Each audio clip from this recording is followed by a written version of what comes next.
For Darton, Ryan Good is the pitcher. 0-2 on Sabo.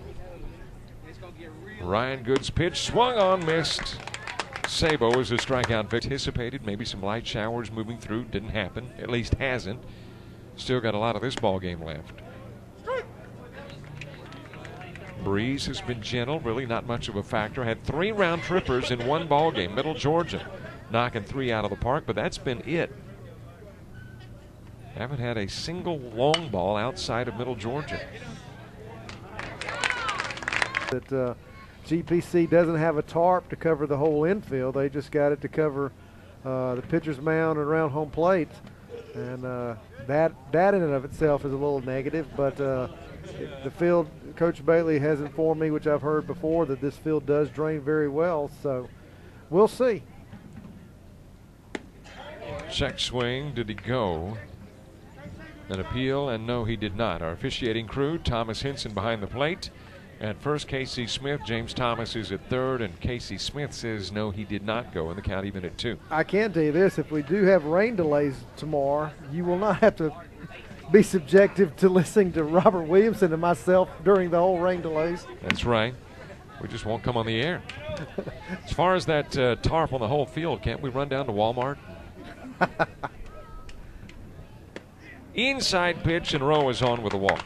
And so I thought Sabo probably should have taken a chance to dive and get that.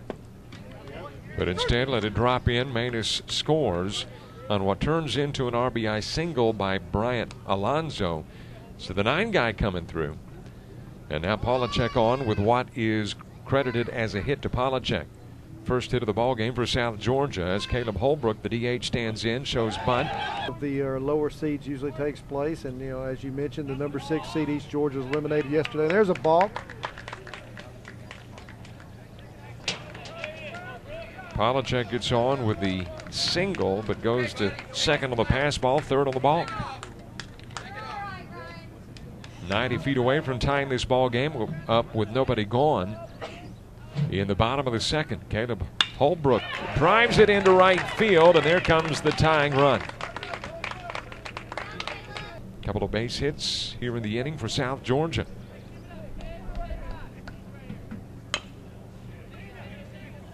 Over towards third, Brigham.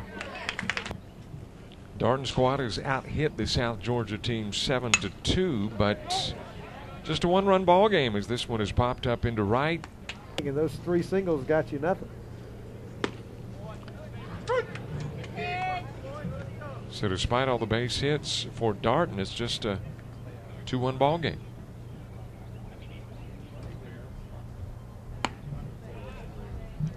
One ball, 1 strike on Bachelor. Braddock row to follow. Bachelor popped out to right.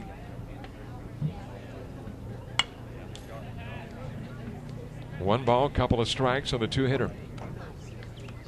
Guy that saved it for South Georgia in that win over Gordon. Well, I wish we could say we could get through day 3 and 4 as quickly as we've done day 1 and 2, but we've got an element that we can't control, and that's Miss Mother Nature. You just gotta believe. Say it, Dave. I believe. I believe that's going to be an out to center field. And I believe you're right. Russell Melton. I would check the Weather Channel or any other your local weather. If you're here locally, check the local Atlanta stations. Also, too, with the 12 o'clock ball game, tune in then. And here's one thing I'll do. We'll be able to post on the GCAAsports.org. We'll put on there if we've got Polacek after a couple of guys pop out. Rowe and Brigham. Rowe to center field, Brigham to left. Pitches out of the zone. It's 1-0 to Polacek. Got a single. And eventually came in and scored a run in the second, and now has a single in the 4th. Bryant Alonzo, Russell Melton, Davis Knapp. Those are the Darton Cavaliers due up in the 5th. Inside on Holbrook. Well, there is something that smells good. Is it wafting. Well, I can tell you what it is. It's these young GPC players who have gone and gotten dinner and didn't think about us older folks struggling. Oh, and he's got ribs. Is that ribs? And the man's got ribs. Uh-oh, got problems. Does Polachek. Caught in a rundown. And he will be tagged out trying to come home. So we had an issue at the Grand Junction last year, and it was toward the end of the tournament, and one of the players made a comment about the officials. Brandon Cruz steps in. Last Major League Baseball game I think I went to. This tells you how long it's been since I've been to a game. Bob Horner hit 4 home runs in one game. I remember that. Now, I think I might have one better for you. I guess it's been about 5 years ago. Went to NCAA Super Regional in Athens. Georgia was playing South Carolina. Back to back to back to back to back home runs. 5. Wow. And, of course, that's back when the bats were hot. And the first one went out by the South Carolina batter, the second one, and I'm thinking to myself, come on, Coach Perno, you got to get somebody up. And he goes out to talk to his pitcher, comes back. There goes number 3. And he hadn't even gotten anybody up in the bullpen.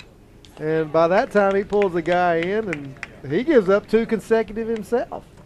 So, I've seen once in the pros, I think 4, back to back to back to back, but I've never seen 5. And trying to think if the Horner shots were back to back. I know he had 5 at bats that day.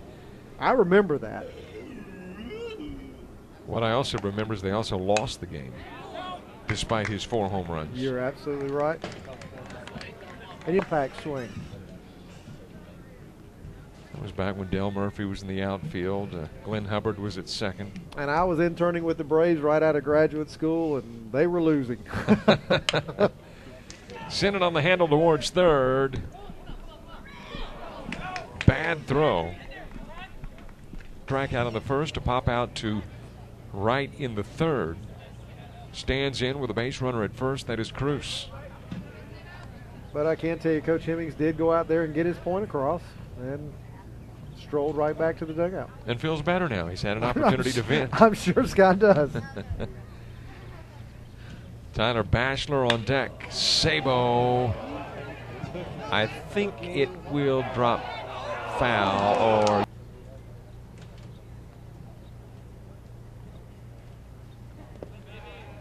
In the dirt, and the count runs full on Bachelor. I must say I liked Antonio Allen's mohawk.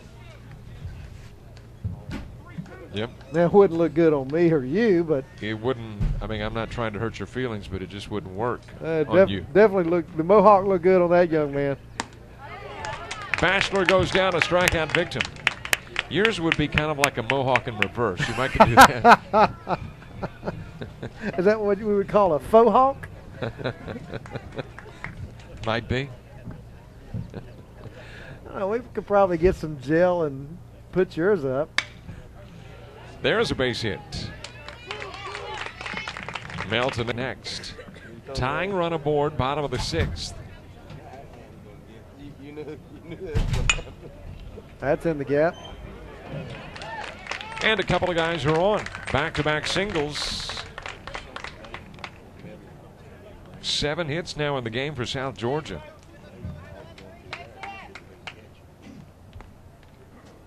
That puts the tying run in scoring position. The go-ahead run is aboard here in the bottom of the 6th for Brett Polachek. Polachek's had a 2-for-2 day.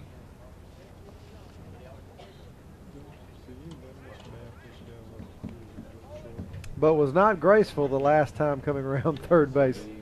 Cost him a run or an opportunity for a run. He may or may not have scored from third with 13. 6'5", 230. That's a real man. And the 6'5" takes a cut of the pitch from Ryan Good. Can't make connections. Second strikeout of the inning for Ryan Good. It is the 4th one overall for the Darton pitcher. 2 gone as Caleb Holbrook heads to the plate. But before Holbrook will face Good, he's got a brief visit. Well, what do you say in an extremely brief conversation? Well, I think with a 2-1 ball game right now with 2 outs, Darton does have somebody up in the bullpen. I think Coach Hemmings wanted to go ask him, "Are you okay? You okay?" He said, "Yeah," and then that's it. That's all they had time for in that conversation. I mean, it really is. You can't get much more in depth than that. Holbrook with a single and a double. Drove in the lone run of the ball game. Has an opportunity here to again drive in the tying run. Jonathan Faribault would be next.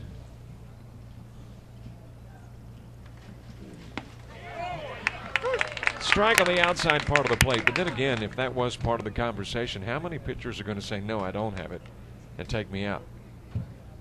Well, if the coach doubts that, he's going to follow up with a secondary question.